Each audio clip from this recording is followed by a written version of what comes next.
Deux Rois, chapitre 6. Les fils des prophètes dirent à Élisée, Voici, le lieu où nous sommes assis devant toi est trop étroit pour nous. Allons jusqu'au Jourdain. Nous prendrons là chacun une poutre, et nous nous y ferons un lieu d'habitation. Élisée répondit, Allez.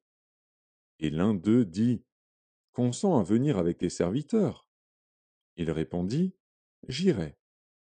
Il partit donc avec eux. Arrivés au Jourdain, ils coupèrent du bois. Et comme l'un d'eux abattait une poutre, le fer tomba dans l'eau. Il s'écria, Ah, mon Seigneur, il était emprunté. L'homme de Dieu dit, Où est-il tombé?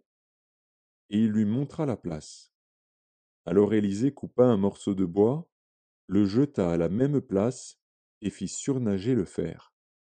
Puis il dit, Enlève-le. Et il avança la main et le prit. Le roi de Syrie était en guerre avec Israël, et, dans un conseil qu'il tint avec ses serviteurs, il dit, Mon camp sera dans un tel lieu. Mais l'homme de Dieu fit dire au roi d'Israël, Garde-toi de passer dans ce lieu, car les Syriens y descendent. Et le roi d'Israël envoya des gens pour s'y tenir en observation, vers le lieu que lui avait mentionné et signalé l'homme de Dieu. Cela arriva non pas une fois ni deux fois. Le roi de Syrie en eut le cœur agité.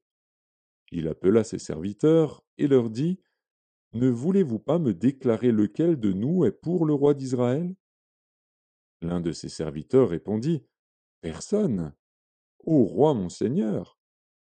Mais Élisée, le prophète, qui est en Israël, rapporte au roi d'Israël les paroles que tu prononces dans ta chambre à coucher. Et le roi dit, Allez et voyez où il est, et je le ferai prendre. On vint lui dire, Voici, il est à Dothan. Il y envoya des chevaux, des chars et une forte troupe qui arrivèrent de nuit et qui enveloppèrent la ville.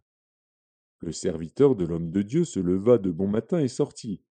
Et voici, une troupe entourait la ville avec des chevaux et des chars.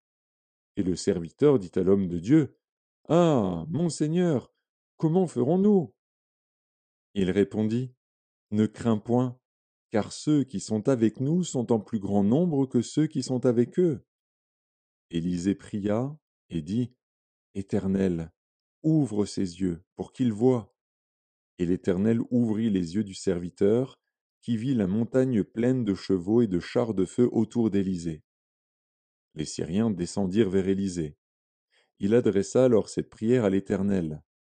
Daigne frapper d'aveuglement cette nation.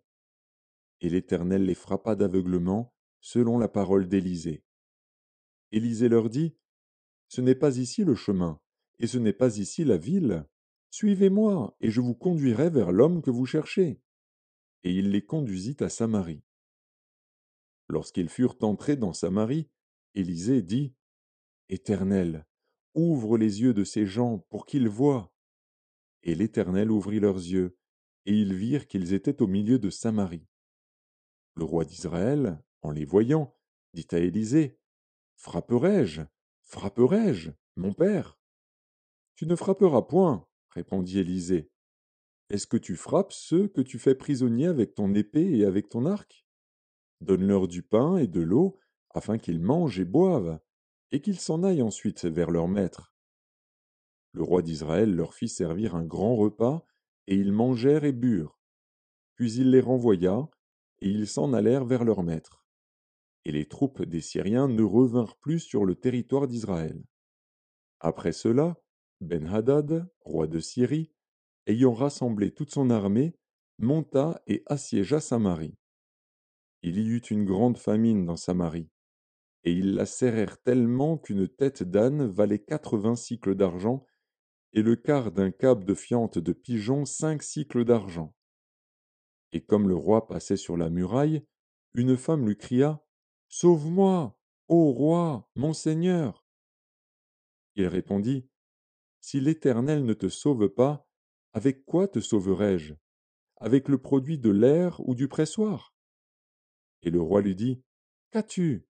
Elle répondit, Cette femme-là m'a dit, donne ton fils, nous le mangerons aujourd'hui, et demain nous mangerons mon fils. Nous avons fait cuire mon fils, et nous l'avons mangé. Et le jour suivant, je lui ai dit, donne ton fils, et nous le mangerons. Mais elle a caché son fils. Lorsque le roi entendit les paroles de cette femme, il déchira ses vêtements en passant sur la muraille. Et le peuple vit qu'il avait en dedans un sac sur son corps. Le roi dit, que Dieu me punisse dans toute sa rigueur, si la tête d'Élisée, fils de Shaphat, reste aujourd'hui sur lui. Or Élisée était dans sa maison, et les anciens étaient assis auprès de lui. Le roi envoya quelqu'un devant lui. Mais avant que le messager soit arrivé, Élisée dit aux anciens, voyez-vous que ce fils d'assassin envoie quelqu'un pour m'ôter la tête? Écoutez, quand le messager viendra, fermez la porte et repoussez-le avec la porte. Le bruit des pas de son maître ne se fait-il pas entendre derrière lui? Il leur parlait encore, et déjà le messager était descendu vers lui et disait, voici, ce mal vient de l'Éternel. Qu'ai-je à espérer encore de l'Éternel?